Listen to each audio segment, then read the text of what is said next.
Want to run your own buy, borrow, die machine just like the billionaires do? This is the tactical episode for you. We're 2 episodes in, so shameless plug. If you haven't listened to the last 2 episodes, please do so. But if you have, you know how the machine works and you know your house can play the actual same game. Today, we're going to get a little bit tactical on how this works. Welcome to the Net Wealth Nest podcast.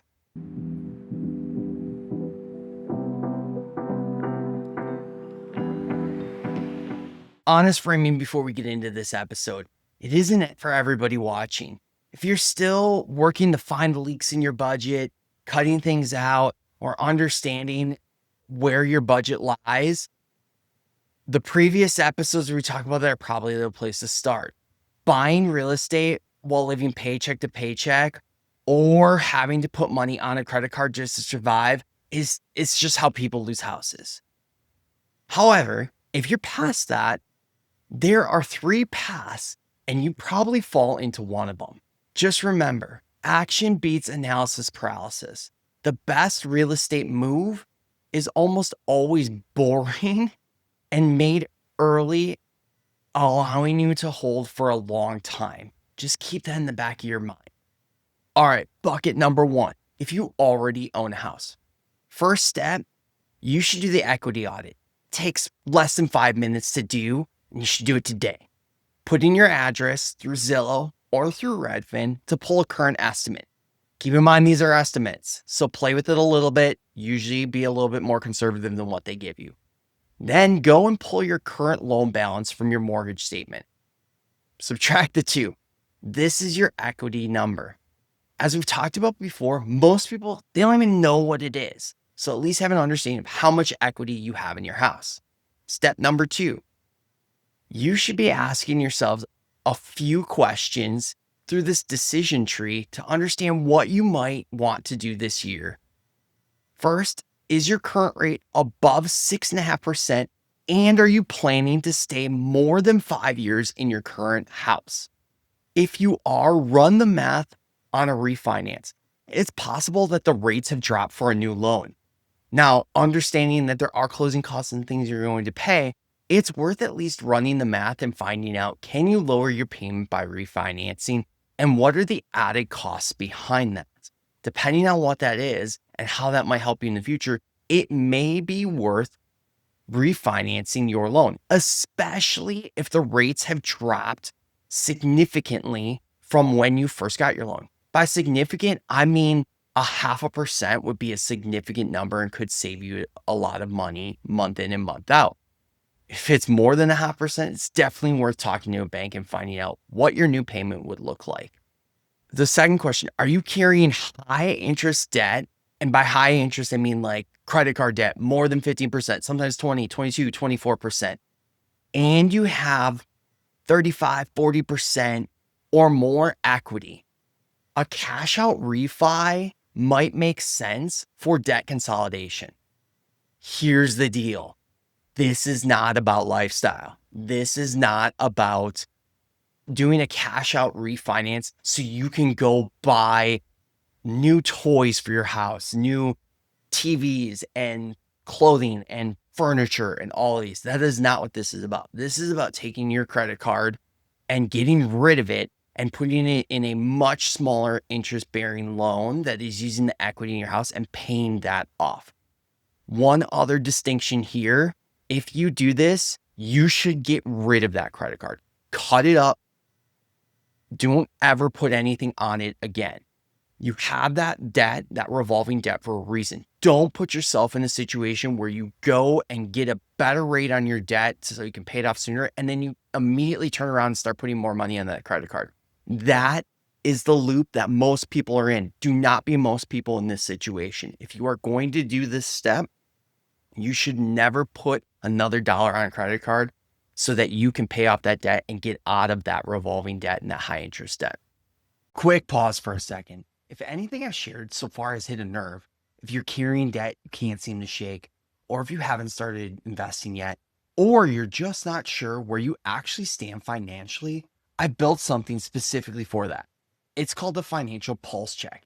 It's 2 minutes, 7 questions, and it'll tell you exactly which money habit is costing you the most right now and what to do about it first. It's free. It's at netwealthnest.com/pulse. Or you could just head over to our website, netwealthnest.com, and you'll see the floating bubble. And I'll drop the link in the show notes for you too.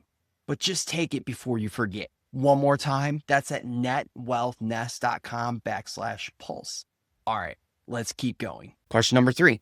Do you have a stable income? And again, 30, 40, 50% equity in your house. A HELOC as a wealth building tool might be appropriate in this situation. It could fund you buying the next property, for example, a rental property. This is a wealth building move. But again, it needs to be taken into account with everything else in your financial picture. If you have revolving credit card debt, if you're still living paycheck to paycheck, just because you have equity in your home doesn't mean you should use it in this way. You should be checking all those other boxes off before you make this move and be in a position where you can make the payment yourself if you are not getting rent at the rental property. One other step, if you think you are going to be moving this year, when did you move in? Make sure it's been more than 2 years. If you're not, you're going to get hit with a tax bill that might surprise you. If you're considering selling within the next year, make sure that it can be worth that tax-free profit that you can get your hands on. Step number 4 is a little bit more nuanced and one that definitely most people don't think about. This is reviewing your tax assessment every single year. Each year, most homeowners get a letter in the mail or maybe an email if they're doing it digitally, where their city and state will tell them what their house is assessed at. There's some math out there that says roughly anywhere between 25 and 40% of homeowners are being overassessed. And every city allows you to appeal that. Now, that can take 30 to 60 minutes depending on the process in your local jurisdiction, but it could save you hundreds, if not thousands of dollars a year. Here's the key. At least go on your assessor website and find out what the appeal process is. Understand what they look at, how they look at it, what the timing and deadlines are. All very important. And then when your next property tax assessment comes through, look at other houses in your area and what they're assessed at. If you see significant increases for any number of reasons, it's worth at least understanding what the appeal process is. And so you can make the next step if you think it's worth going through that process to save yourself some money. Okay, so let's talk about if you don't own yet. This is the time where you do that rent versus buy reality check. Do it somewhere around a 6.5% to 7% mortgage. In mid-2026, that's kind of where we stand right now. Here's a quick rule about the cost of owning. Whatever the cost of the house would be, add 1% to the total cost in maintenance and then compare it to rent. At today's rate, sometimes buying loses versus renting for the first 3 to 5 years. But people always just do the math in the first year. The crossover is where the math flips. And this is when buying can win. Long-term horizon, 5 years, 10 years, in a stable area that you're going to live, the reasonable rent ratio actually increases. Let me explain this in a little more detail for you. Let's say you find a house and your average payment is maybe a little bit above what you're renting. Maybe you could find a single family rental in your neighborhood for $1,700 or $1,800. And maybe buying a new home, you're going to be closer to that $2,000 or $2,100 in your mortgage payment. What most people forget about is more often than not, your rent increases every single year versus your mortgage payment. And so most landlords, they increase their rent anywhere from 3 to 5%. And so when we're talking $1,700 or $1,800, you're sometimes talking anywhere between $60 and $90 each year that your rent is increasing. And so as we do that, let's say they increase it at $60 every year. within 5 years, you are now paying the same amount that you were paying on that house at about $2,000, $2,100. However, the difference is you don't own the property. Now, the other thing to keep in mind is you might have saved a little money by not having to worry about any maintenance over the last 5 years. The flip side of that is just because we got to 5 years doesn't mean your rent's going to stop increasing. Each year, it's probably going to go up a little bit.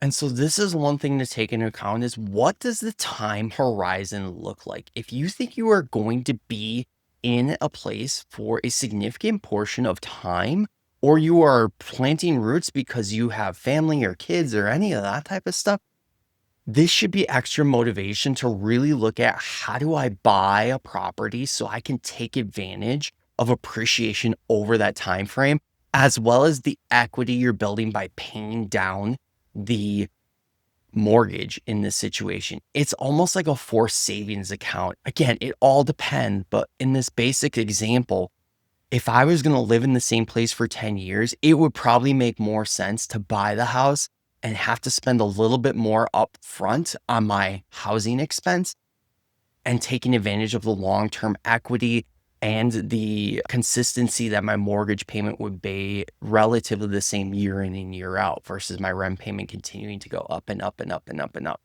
The next thing to think about too is there are 3 ways to kind of think about getting a loan and leveraging to be able to buy a house. The first one, and one of the most popular, is the FHA loan. You only have to put 3.5% down. It does have to be your primary residence. You're able to buy a single family unit all the way up to a four unit complex, the house hacking that we talked about in other episodes. Then we have conventional loans, usually 5 to 20% down. Typically, you get a little bit more flexibility from the lender, and you usually have lower fees long term.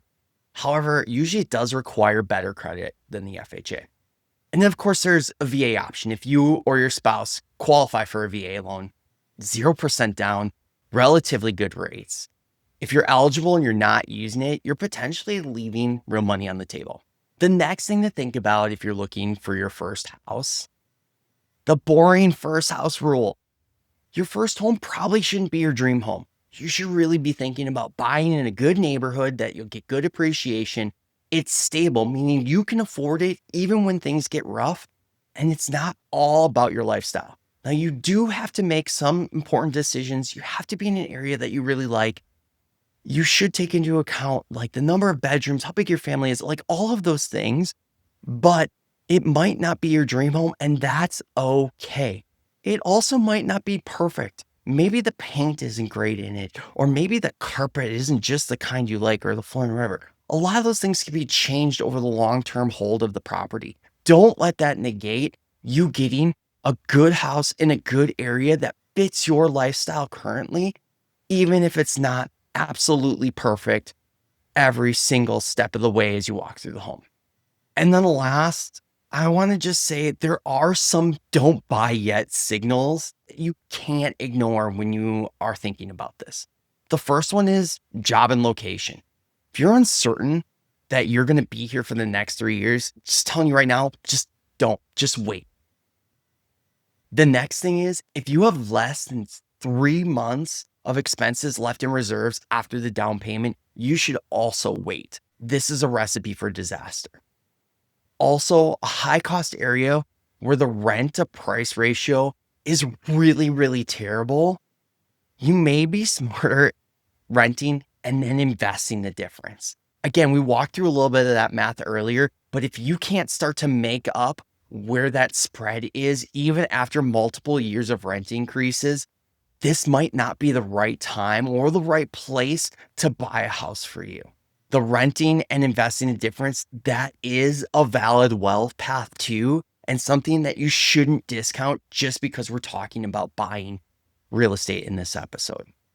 It's one of those things where like they say renting forever isn't always a failure, but buying badly absolutely is. Okay, so last but not least, we're going to talk about if you're ready to buy a rental property. There are some qualifying questions, and you absolutely must be honest with yourself. First of all, do you own your primary residence already?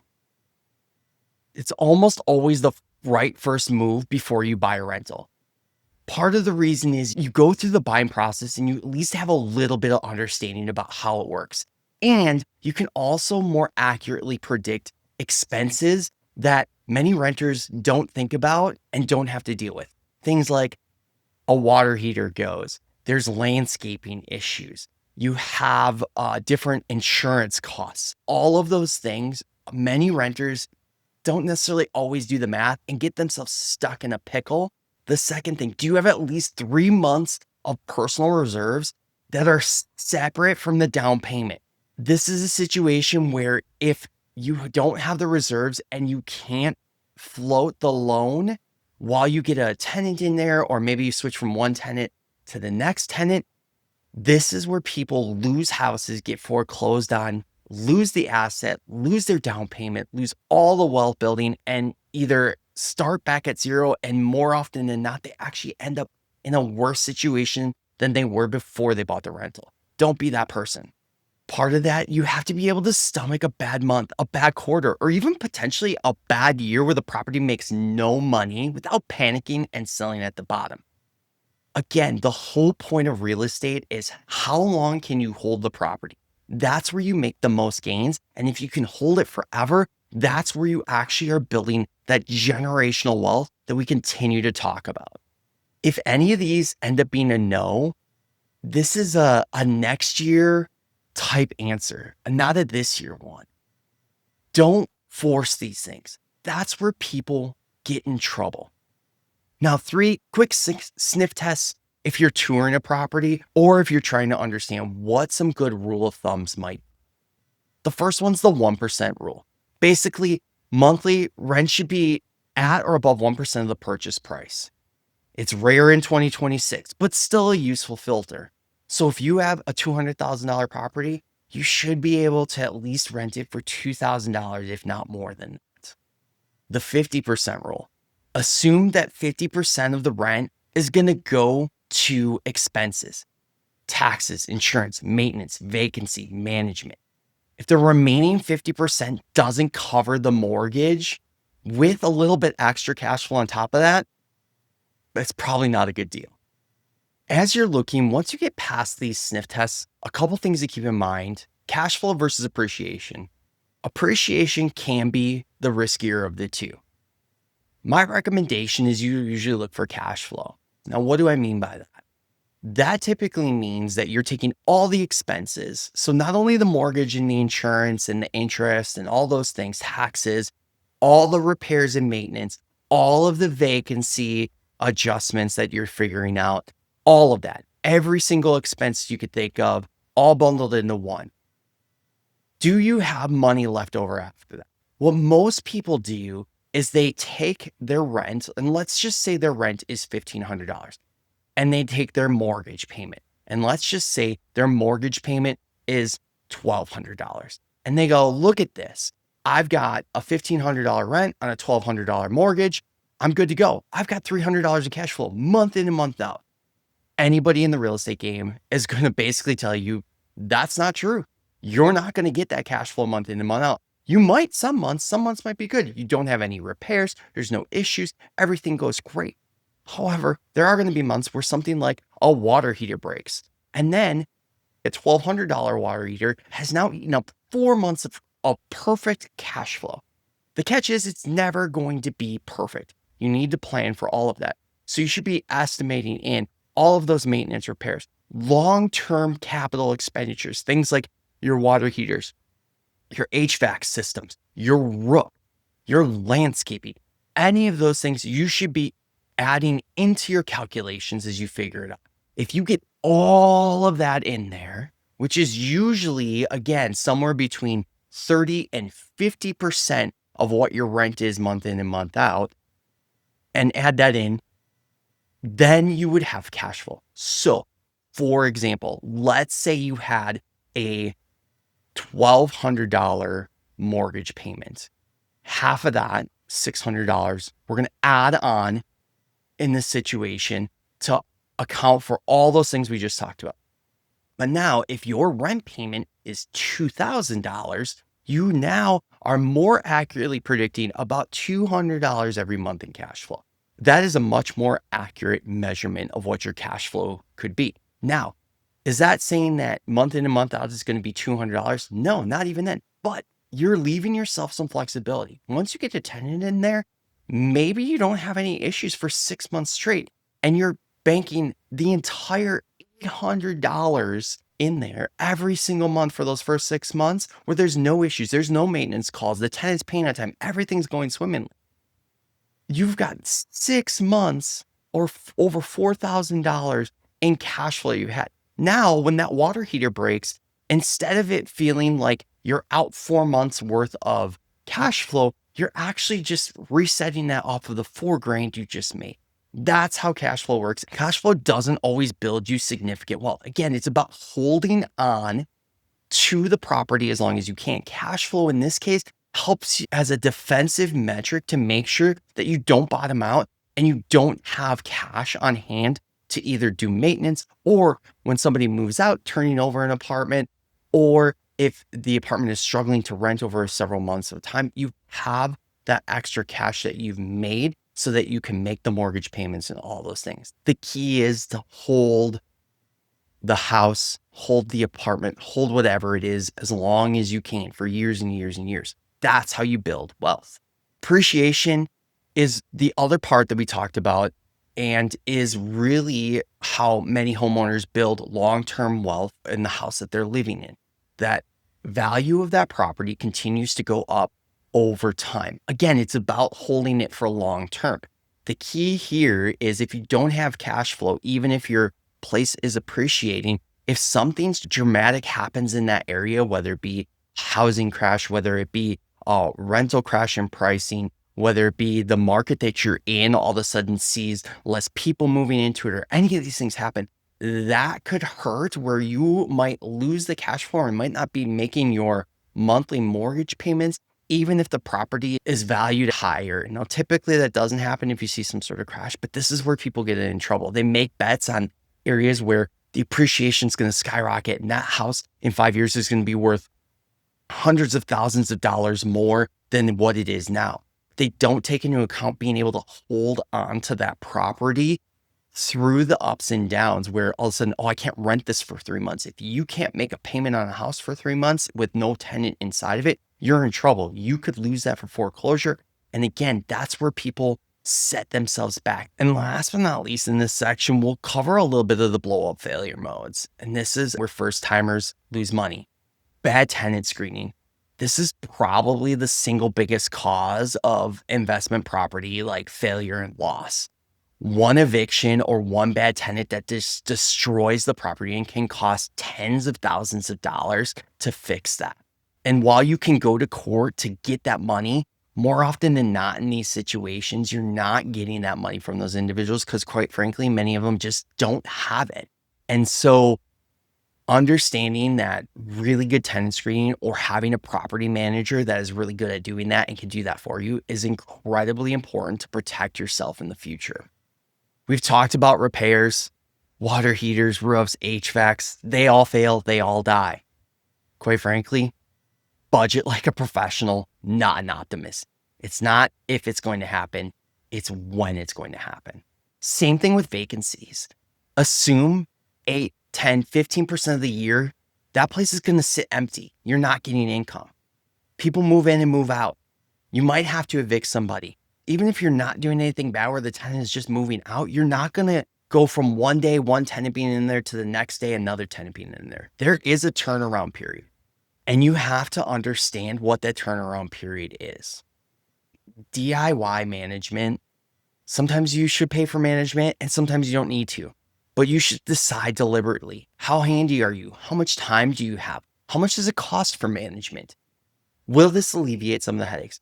Let me give you an honest story here. When I first got into buying rental properties, I budgeted in the management piece of it. I knew that I wasn't going to have all the time in the world. Now, there were things early when I did this where I did a lot of my own work, a lot of the painting and all that. I still had a management company that I knew and that I trusted that would find tenants, collect rent payments, handle calls from the tenants, all of that stuff that I really didn't want to deal with. When we had a turnover, there were times where I was doing the own work. As I've gotten more savvy at this and as those properties that I have stabilized, I've turned more and more of that over to the property management team, and I just foot the bill. I was already footing the bill besides the labor to begin with, paint, supplies, and all the things I needed, whether it be flooring or any of that. Now I'm just paying a little bit more for the labor on top of that. What it does is it alleviates all the time investment that I have on those properties when those things happen. And that I can reinvest in other things like my other side businesses. So keep that in mind when you're going through all this stuff. Make sure you understand what the costs are, what your commitment has to be, and the difference between the two and what is going to work better for you. Again, it's about maintaining and holding onto your property long term. Keep that top of mind as you go through these different pieces. Before we get to the recap, here's one thing I see over and over and over again. Most people who try this on their own, real estate, building their budget, getting out of that paycheck to paycheck cycle, they stall out in about 3 months. And it's not because the math is hard, or it's not because they don't even know what to do. More often than not, it's because nobody is there making them do the next step and holding them accountable. That's the gap between knowing and actually building your wealth. And that's why we offer one-on-one coaching at Net Wealth Nest. If this is something you're interested in or you feel that struggle, hop over to our site at netwealthnest.com and go check it out. Okay, so here's a recap of kind of the last 3 episodes as well as what we've talked about today. And honestly, kind of how they all work together in this buy, borrow, die strategy. Episode 48, we talked about how the wealthy actually build their wealth so you could understand the buy, borrow, die strategy. Then in episode 49, we talked about why real estate runs the same kind of machine for you. And then in this episode, we've talked about what is your specific next real estate move? We talked about if you own and what you should do, auditing your equity, understanding your property taxes. Does a refi or a HELOC make sense for you right now? We also talked about what if you don't own yet? The buy versus the rent check. Boring house rule if you are going to buy. And then, of course, when you actually shouldn't be buying. And lastly, we talked about looking for and buying your first rental. How you can be honest with yourself if you are actually ready, cash flow versus appreciation. And then, of course, how people mess this up. I hope this episode was beneficial and taught you some new things. If it was, make sure you are liking and subscribing to our YouTube channel or our podcast. Leave reviews. And of course, if you have questions or comments, leave us comments in the comment section. We love hearing from you, and I personally respond to every comment. Thanks for joining the Net Wealth Nest podcast today. My name's Jim. Bye, everybody. Net Wealth Nest LLC and Podcast is an educational platform committed to providing resources and information to empower individuals on their financial journey. Please note, we do not provide financial, tax, or investment advice. All financial decisions should be made in consultation with a qualified professional who understands your unique circumstances. Seeking personalized advice is a smart and necessary step before making any major financial commitments. Thanks so much for joining us today. If you found value in this episode, please like and subscribe to our YouTube channel, Net Wealth Nest, and leave us a review on your favorite podcast platform. We read every comment, and they help us improve and guide what topics we dive into next. And hey, if something you heard today resonated with you, don't keep it to yourself. Share it with a friend, a family member, a coworker, your barber, your barista, even a stranger in line. You never know who might need this message. Remember, building net wealth is a journey, but you don't have to do it alone. Stick with us, and together, let's grow your net wealth nest.